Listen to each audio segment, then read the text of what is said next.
June 12న Ahmedabad నుంచి London కు బయలుదేరిన air India Boeing 787 dream liner విమానం టేకాఫ్ అయిన కొద్దిసేపటికే కుప్పకూలిన సంఘటన దేశవ్యాప్తంగా తీవ్ర కలకలం రేపింది. ఈ దుర్ఘటనలో ఒకరిని తప్పించి మిగిలిన ప్రయాణికులు, సిబ్బందితో పాటు ఆసుపత్రి హాస్టల్లో ఉన్న వారితో కలిపి మొత్తం 271 మంది ప్రాణాలు కోల్పోయారు. ఈ ఘటనపై air India CEO Campbell Wilson తాజాగా స్పందించారు. ఈ ప్రమాదానికి గురైన విమానంలో ఎలాంటి లోపాలు లేవని ఎయిర్ ఇండియా సీఈఓ తెలిపారు.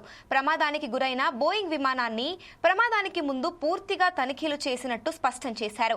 ఇంజిన్, ఫ్యూయల్ స్విచ్లలో ఎలాంటి లోపాలు లేవని, నిర్వహణ లోపాలు కనిపించలేదని ఆయన తెలిపారు.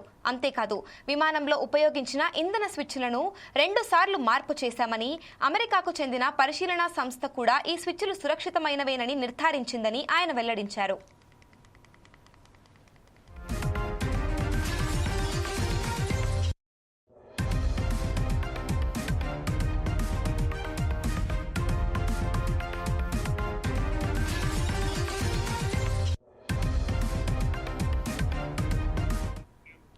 జూన్ 12న అహ్మదాబాద్ నుంచి లండన్ కు బయలుదేరిన air India Boeing 787 dream liner విమానం టేకాఫ్ అయిన కొద్దిసేపటికే కుప్పకూలిన సంఘటన దేశవ్యాప్తంగా తీవ్ర కలకలం రేపింది.